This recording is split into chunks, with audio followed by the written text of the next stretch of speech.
Yubel might just be the best deck now.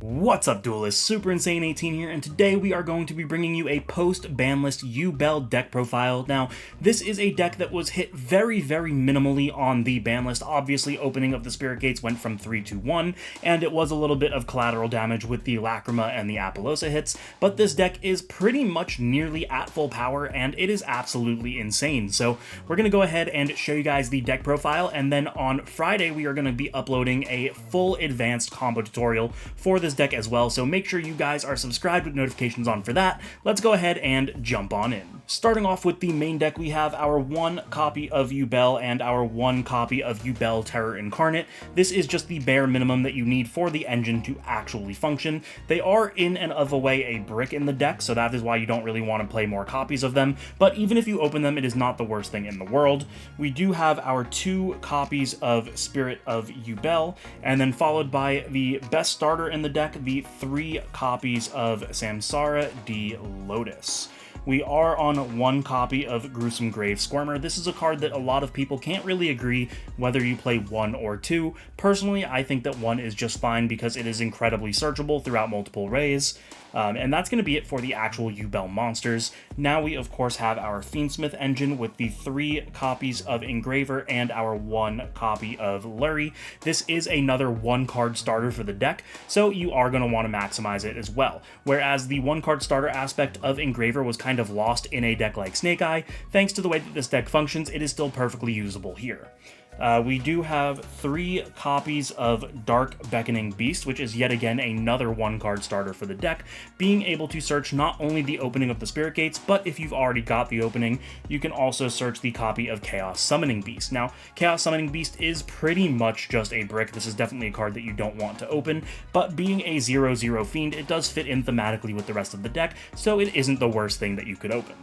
We do have our one copy of Sharvara as generic Fiend support, as well as a searchable option off of Yama, and honestly, this is a very crucial part of the combos that you guys will be seeing this upcoming Friday. That's going to do it for the actual monsters. We do have quite a few hand traps. Actually, it is the exact same hand trap lineup as my Snake Eye deck profile, and while that does inflate the deck count, we'll go over that at the end when we tell you the count, it is still just the best hand trap lineup that you could play for this format, in my personal opinion, and that is going to be three copies of Effect Veiler, of course, three copies of Ash Blossom. We are still on our two copies of Ghost Ogre and our two copies of Moonlit Chill.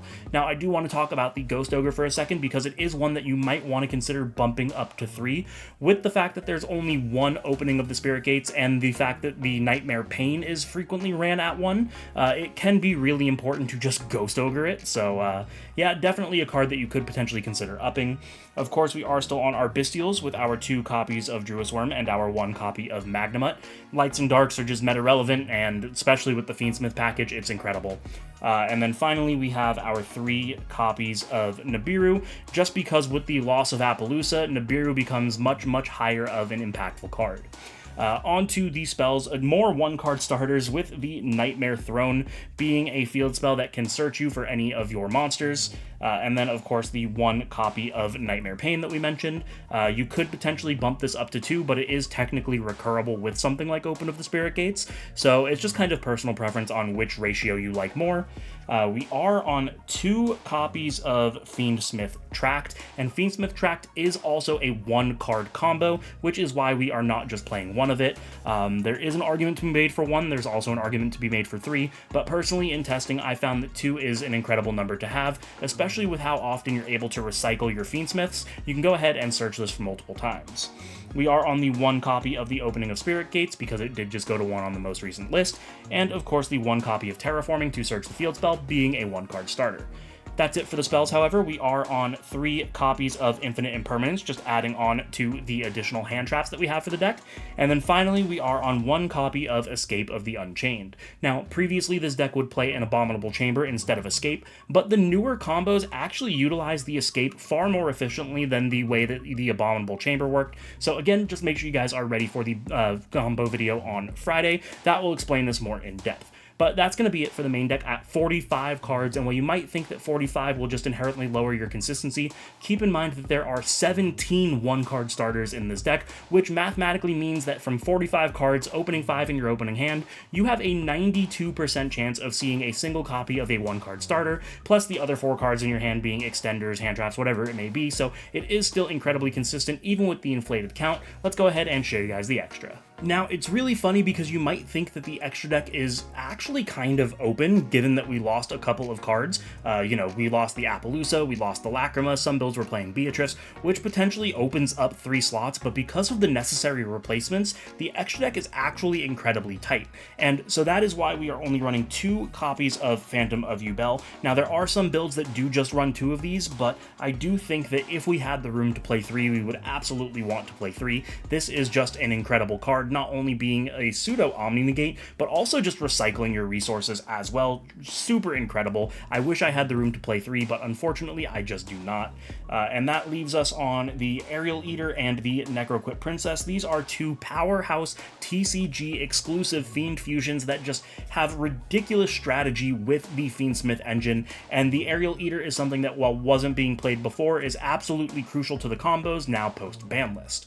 We are on the 1 copy of Fiendsmith Desiree. Now, this is a card that you really aren't going to end on all that often. There are niche combos that get to it, but it is still a very powerful card and allows you to play through certain types of interruptions, depending on what your opponent has, but also just being essentially 2 negates is really, really strong as well. Onto the Xyz, we have our 1 copy of Wave High King Caesar and the 1 copy of Verudris. This is just pretty standard. You're pretty much going to end your board on always at least one of these, but in some scenarios you can absolutely end on both, and that's just really ridiculous. Adding 2 summon negates and an Omni negate to your board is crazy. Then we have our Fiendsmith lineup with the Requiem, the Sequence, and the Moon of the Closed Heaven. This is just standard for Fiendsmith, and I don't really feel the need to explain it. Onto some more powerhouse cards, we have our 1 copy of Muckracker and our 1 copy of SP Little Knight. The Muckracker is absolutely crucial for certain combos now, since we no longer have like Beatrice and a way to like dump cards. We have to dump our cards with Aerial Eater, and sometimes the way that we have to get that back is with the Muckracker. And then of course SP Little Knight is for additional interruption, which we are going to make with our Unchained cards, which, as it happens, are now the 2 copies of Yama and the 1 copy of Rage. Yama at 2 is really, really important for the new combos that the deck has. Again, you will see those on the combo video, but the Rage also equates to essentially 3 interruptions, because you're going to link away with their monster, you're going to go into the SP for the On-Summon Banish, and then you'll also have the once per turn Banish as well, so just an absolutely incredible card. Not to mention that when it is destroyed, you can go ahead and recur a Fiend monster, meaning you can add back your Sansari, you can add back your Engraver, you can add back your Sharvara. There's so many different things that this card can get you back in an instance where you use something like Escape, and it's just really, really incredible. But that is going to do it for the extra deck. And there you all have it. That is going to be the updated post-September ban list for Fiendsmith Yubel, Fiendsmith, however you guys want to say it. Hopefully you guys enjoyed, and if you are excited for the combo video coming this Friday, you know what to do. Make sure to subscribe, hit the notification bell, like, comment, share with your friends, and as always, do not forget to check out the channel sponsor Dueling Guard. Using code INSANE18 or my link in the description down below, you can get 5% off your order as well as help support the channel. Thank you guys so much for watching, and I will see you in the next one.